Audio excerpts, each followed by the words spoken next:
Signs of a bad or damaged torque converter versus those of a bad transmission. Hey guys, welcome back to the channel. Before you spend a fortune at the repair shop or start guessing what's wrong with your car, this video is going to save you a ton of stress, time, and yeah, money. Today, we're looking at a topic most drivers mix up. The signs of a bad torque converter versus the signs of a bad transmission. Yeah, I get it. They can seem super similar at first. But I'm going to break it all down in this video so you can be able to differentiate whether you are having a torque converter problem or a transmission problem. In this video, I'll walk you through what a torque converter actually does, what a transmission does, and why people often confuse the two. We'll talk about symptoms for both, overlapping signs, how to tell the difference, and even cover some of the most frequently asked questions I get on this topic, including ones you might not even know to ask. So, stay with me to the end, you won't be disappointed. Now let's get started. Why does this matter? A lot of people hear their car slip gears or feel a weird vibration, and right away they think, oh no, my transmission is toasted. But what if it's just the torque converter? See, both the torque converter and the transmission are critical parts of your drivetrain, especially in automatic cars. They work together to get power from your engine down to the wheels. But here's the thing. The symptoms of a bad torque converter and a bad transmission can overlap a little bit. And that's where the confusion comes in. You might feel your car shudder or you notice poor acceleration and immediately fear the worst. And hey, I don't blame you. Transmissions are expensive, but sometimes it's not the transmission at all. Misdiagnosing the problem can lead to unnecessarily high repair bills. Imagine paying thousands for a new transmission, only to later find out that all you needed was a new torque converter or even a solenoid replacement. Yeah, that happens more often than you'd think. And yes, we'll have a video of how to identify if it's even a torque solenoid or a clutch that is a problem. Check out that video link in the description box. What is a torque converter? Alright, first up, the torque converter. In simple terms, it's like a bridge between your engine and your transmission in an automatic car. When you press the gas, your engine spins, right? But your wheels aren't directly connected to the engine. The torque converter is what transfers that power smoothly using fluid pressure. Think of it as, well, I was going to say like a handshake between the engine and transmission, but honestly, it's more like a spinning fluid connection that lets your engine stay running even when you're stopped at a red light. Yeah, that's a better way to put it. Inside the torque converter, you've got parts like the impeller, turbine, stator, and the clutch. These work together to multiply torque when you accelerate and lock up at higher speeds for better fuel efficiency. And when the torque converter starts going bad, that handshake, that fluid connection, gets sloppy. You'll feel shuddering, slipping, and sometimes the car feels like it can't decide what gear it wants to be in. What is a transmission? Now, the transmission. This is the part most people know about because when it fails, it hurts both your car and your wallet. The transmission's job is to take the power from the engine and apply the right gear ratio so your car moves efficiently at different speeds. It lets your engine rev in its sweet spot, while the wheels turn faster or slower depending on what you need. If you're driving an automatic, the transmission shifts gears on its own. If you've got a manual, well, you're doing the work yourself with the clutch and shifter. Wait, let me clarify, since we're mostly focused on automatics here because torque converters are only found in automatic vehicles.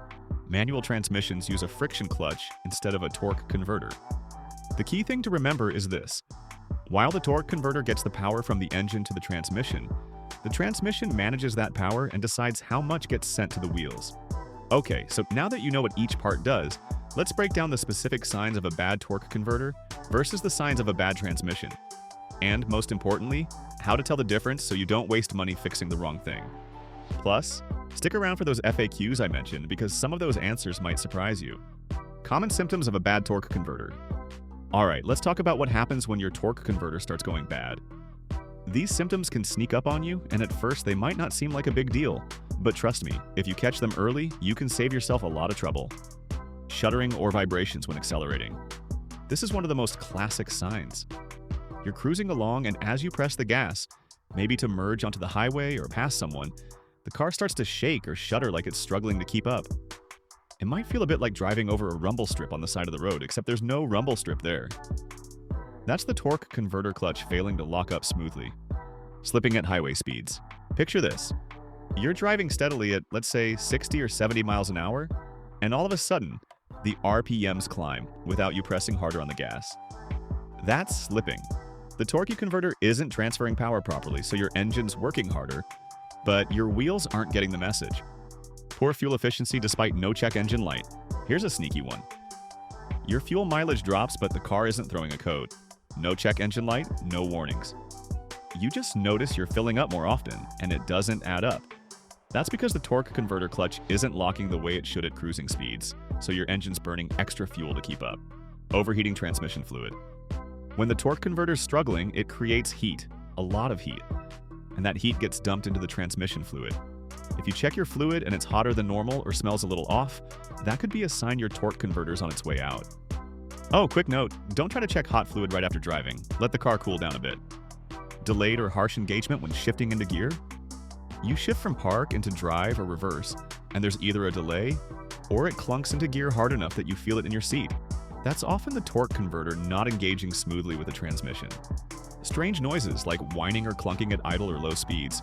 Some people describe it as a faint whine or even a clunk that comes and goes when idling in gear or pulling away slowly. That's the converter acting up, maybe the bearings are wearing out, or there's internal damage. Common symptoms of a bad transmission. Let's now look at what happens when the transmission itself is in trouble. Some of these overlap, but there are key differences. Gear slipping, with or without RPM spike. Unlike torque converter slip, which mostly happens at higher speeds, transmission slipping can occur at any speed, especially when the transmission is under load, like climbing a hill. You'll feel the car lose power briefly, and the engine revs climb like the car's in neutral for a second. Delayed or no response when shifting. You put it into drive or reverse and nothing. Or it takes several seconds before it finally engages. That's a big red flag that the transmission's internals, maybe clutches or bands, are worn or failing. Grinding, whining, or clunking noises in all gears. If you're hearing odd noises no matter what gear you're in, that's usually pointing to the transmission itself. Unlike torque converter noise, which might be more noticeable at idle or takeoff, these sounds follow you through the entire drive. Burnt smell from transmission fluid. Burnt, dark fluid means the transmission's overheating, maybe due to slipping clutches or internal damage.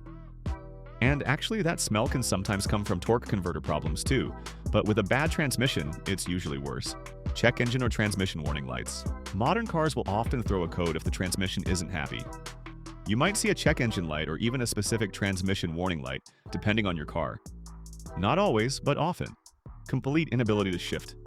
This one is kind of obvious. If your car won't shift at all or is stuck in one gear, that's most likely a major transmission failure. A torque will hardly present this sign. What are the differences between torque converter failure versus transmission failure? One key difference is that torque converter issues often show up at certain speeds, like during acceleration or highway driving, because that's when the converter clutch is supposed to lock up. While for transmission problems, they're more likely to show up across the board, at low speeds, high speeds, and everywhere in between. Also, with a bad transmission, the symptoms usually get worse quickly. A torque converter might act up for weeks or months before it finally fails completely. How to distinguish between them? First, the fluid color and smell. Pull the dipstick if your car has one and look at the fluid. Is it dark and smells burnt? That's a problem. Pink or red and clean? Probably not fluid related. Oh, and I should say, some modern cars don't have dipsticks. In that case, you'll need a pro mechanic to check this for you. Next, your scan tool codes. A basic OBD2 scanner might show torque converter clutch circuit codes like P0740 or P0741. Transmission failures might throw a wider range of codes, sometimes even manufacturer-specific ones. And lastly, perform a simple driveway check. Try this.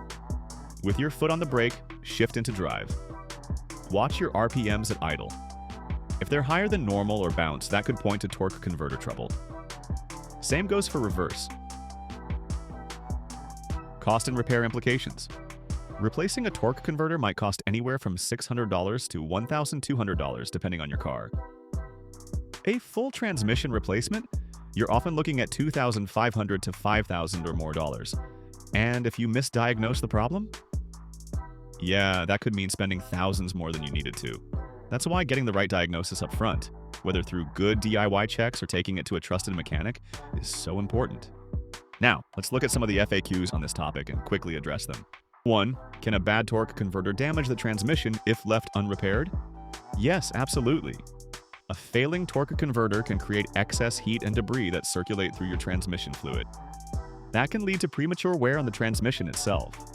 It won't destroy the transmission overnight, but if left unchecked, That heat and contamination can cause internal damage, burn clutches, or even ruin the pump. So the longer you ignore it, the bigger the repair bill gets. 2.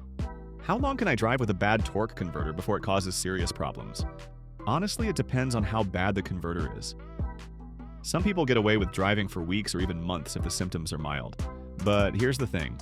Every mile you drive with a failing converter increases the chance of collateral damage to the transmission. So my advice? As soon as you notice the signs like shuddering or slipping, get it checked out. Don't wait until you're stranded on the side of the road. 3. Does replacing the transmission fluid help if the torque converter is bad? That's a great question and one that trips up a lot of people. A fluid change can sometimes improve things if the issue is minor, like if the fluid is dirty and causing poor clutch engagement inside the converter. But, and here's where I want to be clear, if the converter itself is mechanically failing, no fluid change is going to fix it. It might buy you a little time or smooth things out temporarily, but it won't solve the root problem. 4. Is it possible for both the torque converter and transmission to fail at the same time? Yes, it's possible, but not super common. Usually one starts to fail first and, if ignored, ends up taking out the other. For example, a bad torque converter that overheats and contaminates fluid can eventually cause the transmission to fail too. Oh, I should clarify. Sometimes when people say both failed at once, what really happened is the converter failed first, but they didn't realize it in time. 5. Can I test my torque converter at home without special tools? Sort of. There are a couple of basic checks you can try. One is a stall speed test, where you hold the brake firmly, shift to drive, and gently press the gas. The RPM should rise to a certain point. You can check your car's specs. If it doesn't, or rises too high, it could mean torque converter trouble. But big but here. This can stress your transmission if done wrong, so I usually say leave this to pros unless you're confident. A safer DIY check? Pay attention to how the car behaves when you shift into gear. Any delay, harshness, or shudder could point to the converter. 6. Will a failing torque converter or transmission trigger diagnostic trouble codes, DTCs? Sometimes, but not always. A bad torque converter clutch might trigger codes like PIOSO 740, PIOSO 741, or B2769. A failing transmission could throw a wider range of codes depending on what's going wrong. But here's the tricky part. Not all failures trigger a code, especially early on. That's why you can't rely only on scan tools, symptoms, and fluid checks matter too. 7. Why does my car shudder at certain speeds? Is that always the torque converter? Nope, not always. While a bad torque converter is a common cause, other things can make your car shudder too. Bad motor mounts, worn CV axles, bent drive shafts, and even tires with a broken belt. So if you feel that vibration, especially at specific speeds, it's worth getting a proper diagnosis rather than just guessing. 8. What are the most common vehicles where torque converter problems happen? Good question. Torque converter issues seem to show up more in certain models. Older Honda Accords and Odysseys, Ford Explorers and F-150s from the early 2000s, and Chrysler minivans. Those are just a few where converters have been known to be a weak spot. But honestly, any car with high miles or poor maintenance can have torque converter trouble. How does a rebuilt torque converter compare to a new one? Is it worth the savings? A rebuilt converter can save you some money for sure, sometimes a few $100. If it's rebuilt by a reputable shop using quality parts, it can be just as reliable as new. But, and I should be honest here, not all rebuilds are created equal. If you go that route, make sure the shop has a solid reputation and warranty. Otherwise, that savings might cost you more down the line. If my torque converter fails, should I replace the transmission at the same time? Only if the transmission's showing signs of trouble too. Replacing both at once isn't automatically necessary, but if your transmission's got high miles, or if it's been contaminated or overheated by the bad converter, it might make sense to do both while the transmission's already out. It's a judgment call, and one where a trusted mechanic's input is gold. If you find this video to be helpful, please like, share, and subscribe to the channel for more. I will see you in the next video. Bye.